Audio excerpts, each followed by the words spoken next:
Hello, welcome back to Tottenham Logic. Today I want to talk about how important it is to have a successful youth setup. I want to talk about Will Lankshear and his loan move out this season. Uh, Lucas Bergville, a forgotten young Croatian centre back who will be joining us next season. The rise of Donnelly and Mikey Moore, and what's happening with Ashley Phillips and Alfie Devine.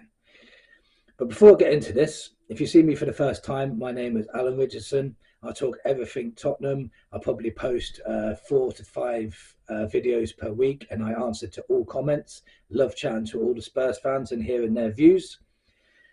And if you want to subscribe. And if you could do me a favour and hit that like button so somebody else can see me. And if you think Mikey Moore is going to be a star in the future, smash that like button.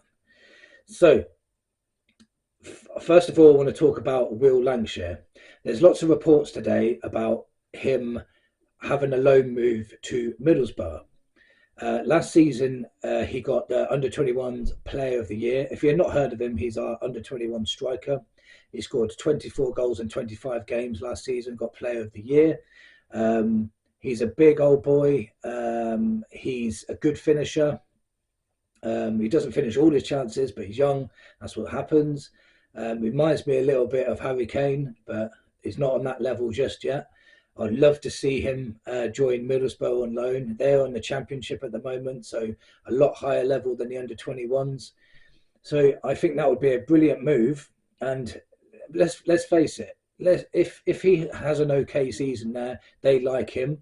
We could even get a fee for him. So it's a good idea to get him on loan and see what he can do. He could flourish. He could score 20 goals that season, and then we'll bring him into our first team. But that kind of move, I'm quite excited about, especially as well because Michael Carrick is the manager there, and he likes bringing through youth, and he's got a good record with youth players. Sounds like the perfect fit, in my opinion. But let me know what you think. I also want to talk about Lucas Bergville. He's coming in this season coming. He's just been out on loan. We've signed him and then put him back out on loan. He's played highest level he's played is the Swedish league or the under-21 Swedish national team. So he's not been tested yet at a high level. What they've been speaking about him and Spurs is he's going to come in and join the first team. So he's not going to be joining the youth setup, which is as an 18-year-old. Normally, that's what we do. So they must think highly of him. We need to be very careful with his development, and all Spurs fans need to be very patient with him. He's 18 years old. He's going to a new country, a new system, a new team. There's so much that he has to take in, a new way of playing. So we have to be very patient with him. He's not going to come in and set the world alight, but all the reports I've heard is he will come good. But we can't rely on him this season. We need to manage his minutes carefully, and hopefully he works out perfectly. So a forgotten young centre back, Croatian Luka Vuskovic. We signed him last year, and he's joining next year. So we signed him when he was 16 years old. I think at the time he was already 6'3". He's probably grown an inch by then already.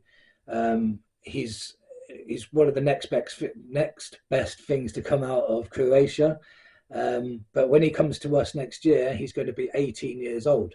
How are we going to manage him? And are we going to be signing centre backs this season to, his progression through the team is going to be very difficult if we've got 4 decent centre backs at the club. And that's the same with Ashley Phillips, which I'll get on to in a minute. So hopefully this Croatian will come in and set the world alight. Like we think all our youngsters will do. But again, we need to manage his time correctly, make sure he settles in, make sure, we develop him really well. Because that's another star in the making. There's big things coming out of Croatia about him. So next is the rise of Donnelly and Mikey Moore. We have to, again, people are asking for Mikey Moore to be integrated into the first team. Not going to happen. Not at 16 years old.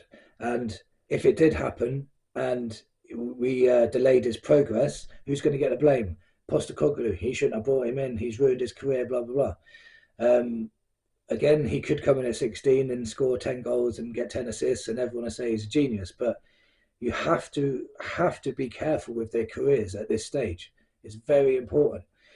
But they've got all the talent in the world. Donnelly now, he's training with the first team all the time. He's got 3 appearances last season. He's another brilliant player as well for his age. I mean, like, he's a brilliant player for his age, for his, for his level, and sometimes he runs the show for the under 21. So these are stars in the making that we really need to nurture and build our futures around, because it could be so important. Um, Lastly, you're talking about Phillips and Devine. So they both went to Plymouth last season, um, and both did very, very well.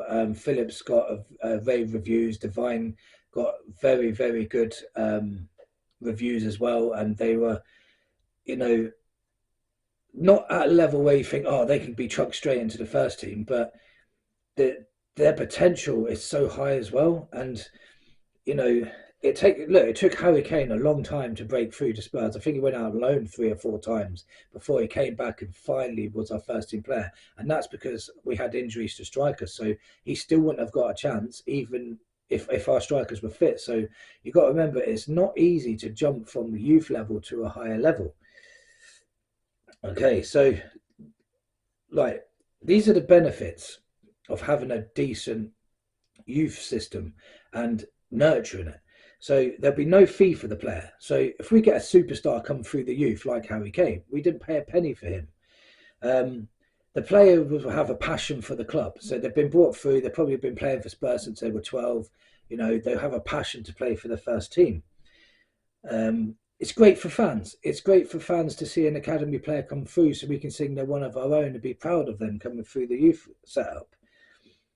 Even if players don't work out, if our youth system is that good, we could sell them on and get fees. We can get money for them, and it goes towards our FFP with 100% sale profit. So again, youth setup is not just to get them in your team. It's also youth setup to go on the conveyor belt for money as well. So like what Man City did with Cole Palmer, I think they got 40 million for him. He never played a Premier League minute. So Man City are getting loads of money from players that don't play. And lastly, homegrown talent. They'll fill the homegrown quota. So, and that's very important as well, especially when in Champions League and Europa Leagues. So that's what I wanted to talk about. I just think it's very important that we are very careful with our youth setup and nurture them through and get them, because we've got 5, 6, 7, 8 players that could end up being world class if they're nurtured right. You never know. And can you imagine, 8 players coming through, how much money you would save and how much extra money you'd have to buy? Then you can spend your money on world class players, like Arsenal did with the Declan Rice 100 million. We could just go, right, we've got 24 really good players. Let's buy one £100 million player. So let me know what you think in the comments about our youth setup. Who's your favourite player in the youth system so far? Who do you think is going to be the first one to come through and hit into the first team? I'll be curious to know what your thoughts are. Until next time, come on, you Spurs.